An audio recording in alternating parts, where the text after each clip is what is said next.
Welcome to an Afficient Academy tutorial, Unpacking Poetry on the SAT.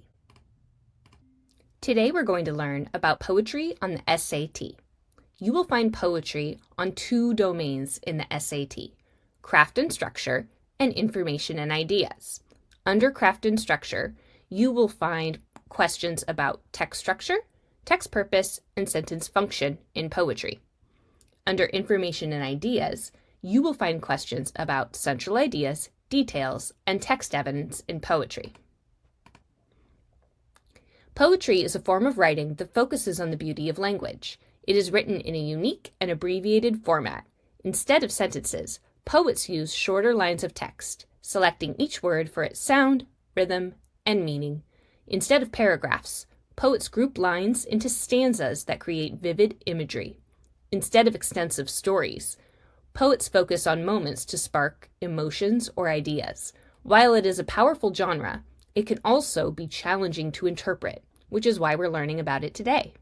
You will find poetry in two sections of the SAT, craft and structure, and information and ideas. These types of questions will be reviewed in this presentation to help you tackle the genre more effectively. The first thing that you are always going to do when you encounter a question on the SAT is to look at the question first.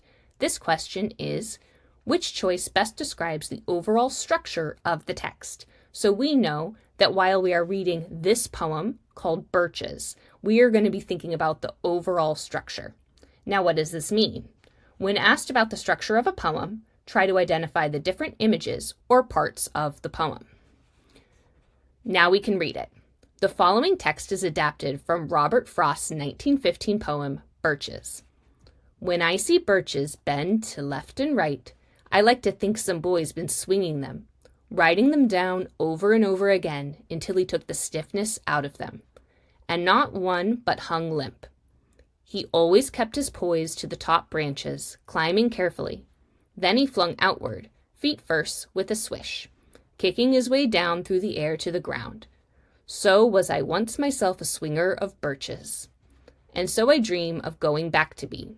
It's when I'm weary of considerations and life is too much like a pathless wood, I'd like to get away from earth a while and then come back to it and begin over. I'd like to go by climbing a birch tree toward heaven till the tree could bear no more, but dipped its top and set me down again. Now, what we're going to do is really think about these different parts of this poem and what they might mean. So this whole first part of the poem, we can interpret this as an image of a young boy climbing or playing on a tree. That's the yellow section. Then, in this section that we have highlighted pink, it says, so was I once myself a swinger of birches, and so I dream of going back to be. We can interpret this as this is the adult version of this person, remembering the innocence of childhood. Then in the blue section, we see a little more information about this. It's when I'm weary of considerations and life is too much like a pathless wood, I'd like to get away from earth a while and then come back to it and begin over. Okay, so we can interpret this as that this adult is like really longing to be a child again, would really like to go back to this place at the beginning. So then at this end here, it kind of revisits the first part. I'd like to go by climbing a birch tree toward heaven till the tree could bear no more, but dipped its top and set me down again. So this is an image of getting to heaven by climbing a tree, but the tree brings him back to earth to start again as a child. So now, let's read all of these answer choices and see which one might match this the most. Remember, we are trying to find all of the different parts of this poem and how they work together in order.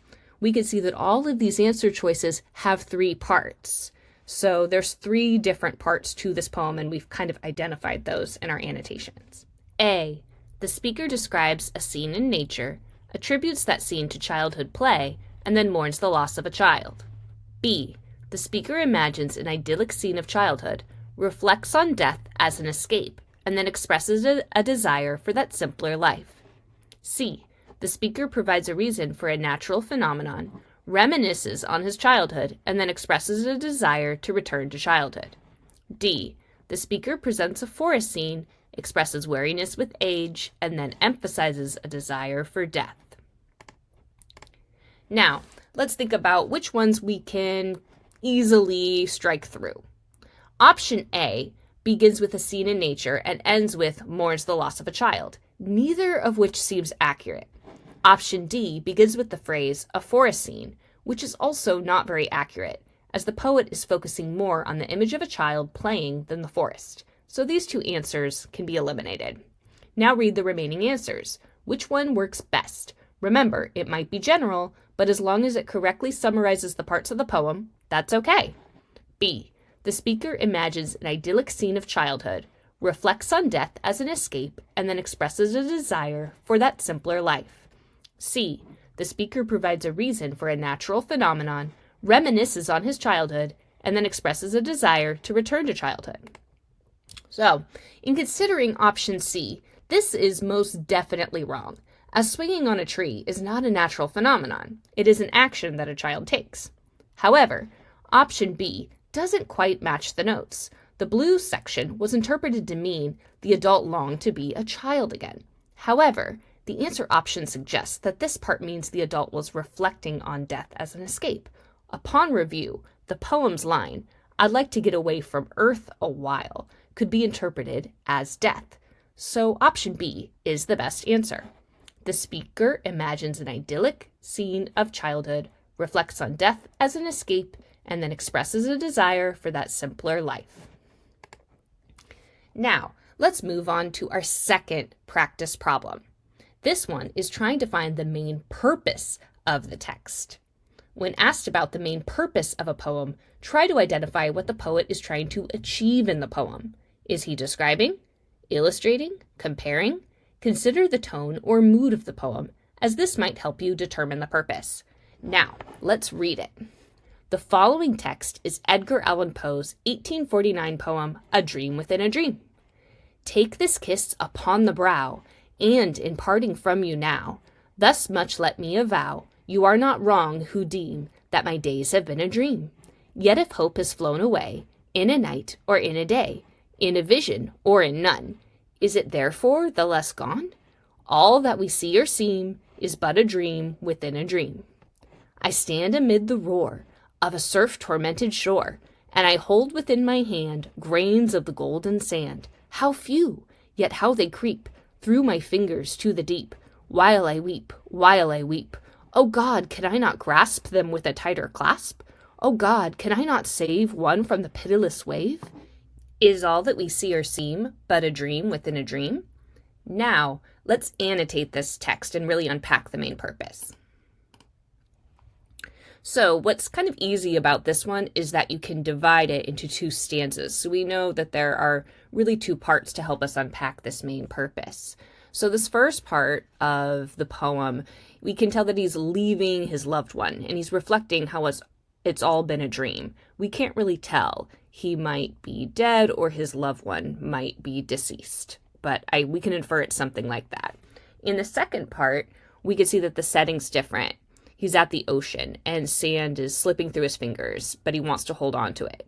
We can infer that this is probably a metaphor for how quickly life passes us by, that life is being compared to a dream. So now let's read all these answer choices and kind of keep these annotations in mind. Which choice best states the main purpose of the text? To contrast the poet's feelings for his deceased wife with those for his current wife. B. To explore the poet's reflections on death and suggest that life is fleeting. C. To explain a dream the poet once had about standing on the shore of an ocean. D. To convey a contrast between the solidity of the land and the movement of the sea. Now, let's really think about which ones that we can easily strike through because they don't really match our notes and what we've interpreted. Option A suggests that the main purpose is to contrast the poet's dead wife and his current wife. However, there is no part of this poem that discusses another wife, nor is this the main purpose. Option D focuses on the sea in contrast to the land. However, these are images used to convey a different main purpose, so these two answers can easily be eliminated. So now let's read the remaining answers. Which one works best? Remember, you're looking for an answer that explains the poet's purpose in writing the poem.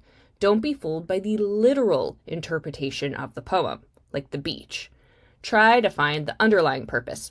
What is the poet reflecting on? B, to explore the poet's reflections on death and suggest that life is fleeting. C, to explain a dream the poet once had about standing on the shore of an ocean. In considering option C, while the word dream is used quite often in the poem, this answer option suggests a literal reading. It seems unlikely that the poet is simply explaining a dream that he had. The poet probably has a larger purpose in writing the poem. The image of him standing on the beach trying to hold onto the sand that slips through his fingers as he cries suggests he is reflecting on life and how fleeting it is. So option B is the best answer. And that's how we find the main purpose of a poem. In this example, we are going to learn how to find the function of a line or group of lines in a poem. When asked about the function of a particular line in a poem, remember to find the main purpose of the poem first, and then determine how the identified line relates to this purpose. Consider the tone or mood of the poem, as this might help you determine the purpose. Now let's read the poem and think about this. The following text is Robert Frost's 1928 poem, Acquainted with the Night.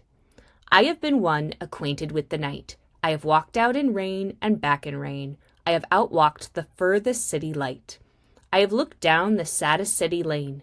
I have passed by the watchman on his beat and dropped my eyes, unwilling to explain.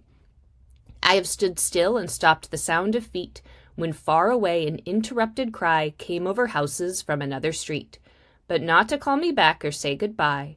And further still, in an unearthly height, O luminary clock against the sky, proclaimed the time was neither wrong nor right. I have been one acquainted with the night. So now, let's unpack this poem with annotations. Remember, we're thinking about the overall purpose first and then going back to the line that is identified. So this first part here in the yellow, we can tell that the setting is night. It's darkness. We can also infer from all of the diction here that a big theme here is loneliness and hiding. Like saying here, I've passed by the watchman on his beat and dropped my eyes, unwilling to explain. Now, this part here that's pink and then the blue, which is the line that we're really looking for, we can tell that the narrator hears a cry, but it's not for him, and that this is making him feel lonely. Now, this part at the end here, where it's yellow again, he's saying that time is neither wrong or right. We can infer that this means that time is standing still, that this narrator has nowhere to go and is feeling aimless. So there's a big theme about aimlessness, loneliness, and isolation. So now let's read these answer choices and think about what matches our notes. What choice best describes the function of the underlined portion in the text as a whole? A, it establishes the speaker's intention for roaming the city at night. B, it introduces an extended description of the scene at night. C, it describes a particular object which the speaker sees in his wanderings. D, it reveals the emotional state under which the speaker roams at night. Now let's think about which ones we can easily eliminate. Okay, so option A suggests the indicated line explains why the narrator is wandering around the city at night. However, this line does nothing of the sort, but not to call me back or say goodbye. Option C suggests the line describes an object, which it doesn't, so these answers can easily be eliminated. Now read the remaining answers. Which one works best? Remember, you are looking for an answer that explains how the underlined sentence relates to the main purpose of the poem.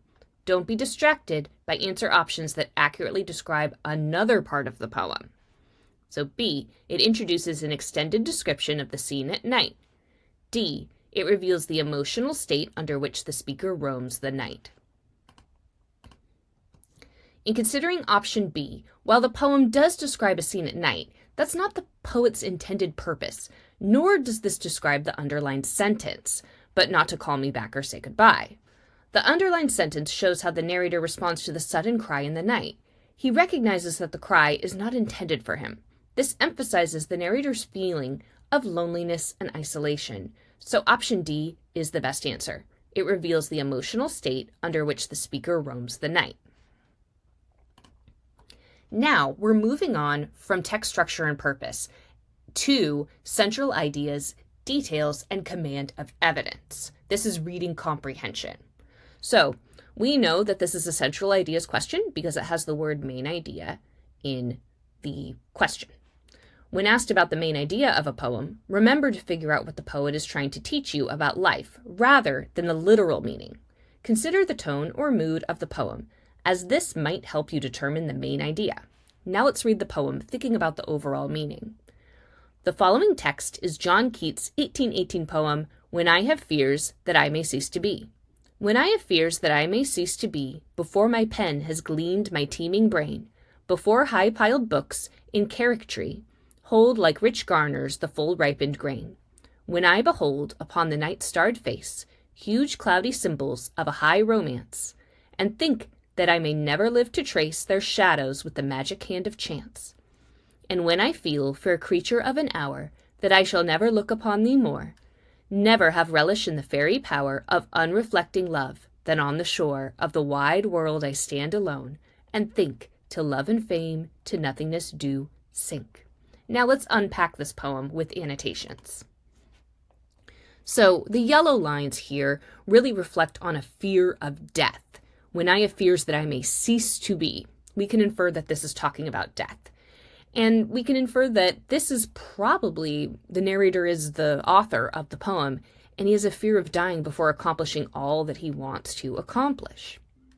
Now this final line here, till love and fame to nothingness do sink, we can interpret that to mean that earthly goals are pointless, as we all die eventually and these things mean nothing in the end. So now let's read these answer choices and really think about our notes. A. Once we die, we live on in our achievements and in the memories of our loved ones. B. The beauty of nature will far outlast humans and their trivial achievements. C. The depth of love the poet feels for his significant other is compared to things in nature, like the stars. D. Life is fleeting, and ultimately, all of our ambitions and relationships are meaningless once we die. Now let's think about which ones we can easily eliminate. So option C addresses a significant other and how they are compared to things in nature. However, while a loved one is alluded to, this is not the main idea of the text, so this answer can easily be eliminated. Now read the remaining answers. Which one works best? Remember, you are looking for the main idea of the poem. Don't be distracted by answer options that are literal descriptions used in the poem. Also, think about the entirety of the poem, not just one small part. Which choice best states the main idea? A. Once we die, we live on in our achievements and in the memories of our loved ones. B. The beauty of nature will far outlast humans and their trivial achievements. D. Life is fleeting, and ultimately, all of our ambitions and relationships are meaningless once we die.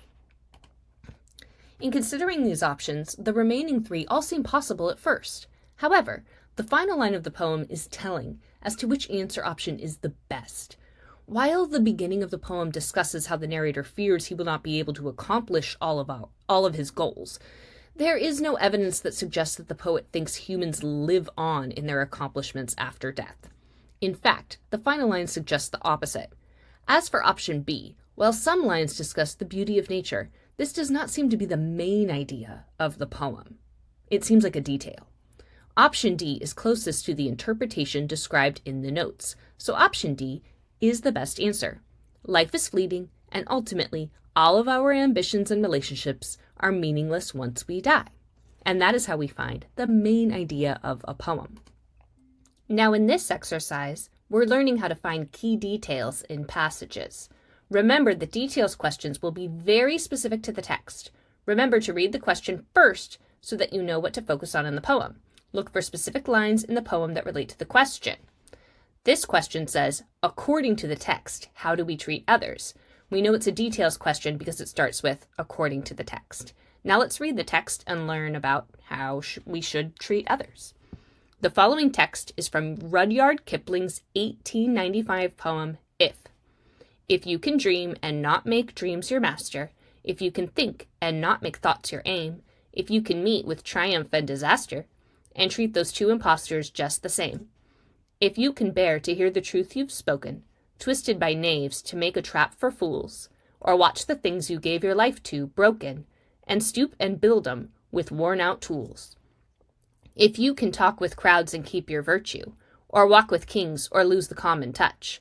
If neither foes nor loving friends can hurt you, if all men count with you, but none too much, if you can fill the unforgiving minute with 60 seconds worth of distance run, yours is the earth and everything that's in it, and which is more, you'll be a man, my son. Now let's really look at these annotations to unpack how should we treat others. We have highlighted this section. If you can talk with crowds and keep your virtue, or walk with kings, or lose the common touch, if neither foes nor loving friends can hurt you, if all men count with you, but none too much, we can interpret this to mean to stay humble, to not let others hurt you, and to respect everyone equally. Now we can read through all of these answer choices and think about which one matches our notes the most. A, with determination to influence and educate them, regardless of their position. B, with deceit and hatred, as men are all selfish. C, from a distance, not allowing others to influence one's own life. D, with equality and kindness, no matter their station in life. Now let's think about which ones we can easily eliminate. Option A uses the word educate, which is not alluded to in this poem. Option B uses the words deceit and hatred, which are the opposite of what the poem suggests, so these two answers can easily be eliminated. Now read the remaining answers. Which one works best? Remember, you are looking for a sentence that answers the given question. Don't be distracted by answer options that accurately describe the poem but don't answer the question. According to the text, how should we treat others? C, from a distance, not allowing others to influence one's own life. D, with equality and kindness, no matter their station in life. In considering option C, while the poem does suggest that we shouldn't allow others to hurt us, it doesn't specifically say we should hold all others at a distance or not allow others to influence us. This seems to go further than what the poet implies. In contrast, option D rephrases the original observation that the poet is implying we should respect everyone equally. Additionally, the poem contrasts walking with kings to the common touch, which suggests opposite stations in life. So option D is the best answer. According to the text, how should we treat others? With equality and kindness, no matter their station in life. This matches this evidence. Now with that, let's really unpack command of evidence. When asked a text evidence question about a poem, remember that the answer options will include lines from the poem separated by slash marks.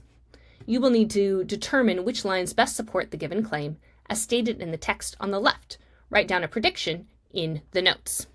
So the question here is, which quotation from "We grow accustomed to the dark" most effectively illustrates the claim? This is what we're looking for to determine that it is a text evidence question. So now, at the left, this looks a little different, right? Because we don't actually see the poem itself. What we are going to find is a claim. Emily Dickinson's 1862 poem, "We Grow Accustomed to the Dark," addresses the human capability for resilience in the uncertainty and struggles of life. So, we have highlighted this because this is the claim. And now we're going to unpack the claim in our annotations. Human capability for resilience in the uncertainty and struggles for life. So we can rephrase this, that the claim means need to be resilient to deal with life struggles. So what kind of evidence are we looking for? We're looking for evidence that must show struggle and resilience. So let's read all these answer options and think about which one matches this kind of evidence the most. Which quotation from "We Grow Accustomed to the Dark" most effectively illustrates the claim? A, and so of larger darkness, those evenings of the brain, when not a moon disclose a sign or star come out within. B, either the darkness alters or something in the sight adjusts itself to midnight and life steps almost straight.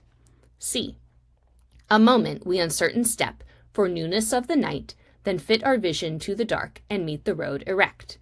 D, we grow accustomed to the dark when light is put away, as when the neighbor holds the lamp to witness her goodbye. Now let's think about which ones we can easily eliminate. Both options, A and D, imply a struggle, but there is no mention of how to respond to such a struggle in either option, so these two answers can be eliminated. This is what we would call a half-right trap. Now read the remaining answers. Which one works best? Remember, you are looking for an answer that fully proves the given claim. Remember that poetry will likely be figurative rather than literal, so look for images that suggest all parts of your prediction. Therefore, the evidence must allude to struggles as well as resilience. B. Either the darkness alters or something in the sight adjusts itself to midnight and life steps almost straight. C. A moment we uncertain step for newness of the night, then fit our vision to the dark and meet the road erect. In considering option B, the image suggests something in a situation changes to make things right. Either the darkness alters or something in the sight adjusts itself. However, this seems less intentional and more of a situational change.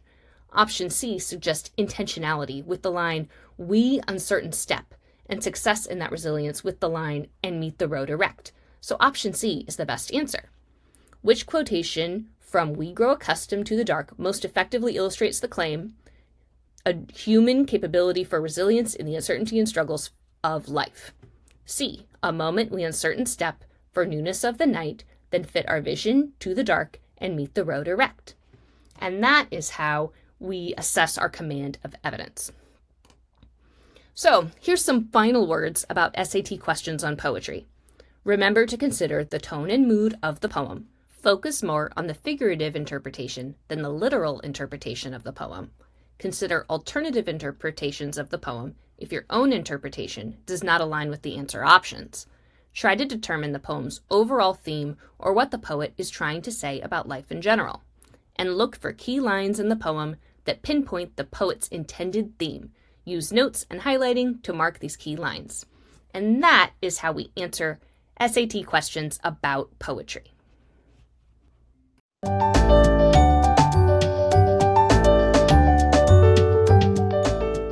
Afficient Academy's comprehensive SAT test preparation suite rigorously prepares students for all aspects of the digital SAT with AI-driven personalization. Covering algebra, problem solving and data analysis, advanced math, and geometry and trigonometry, Afficient SAT Math ensures a thorough understanding of mathematical concepts and mastery of problem-solving skills. Focused on craft and structure, information and ideas, standard English conventions, and expression of ideas, Afficient SAT reading and writing hone critical reading comprehension and writing skills. Afficient SAT and ACT vocabulary efficiently and effectively enhances academic vocabulary knowledge and retention, using structured adaptive exercises in word recognition and application. Afficient SAT Preparation Suite will boost your SAT score by 300+ points, efficiently. Learn more and purchase Afficient's AI-powered SAT Preparation Suite.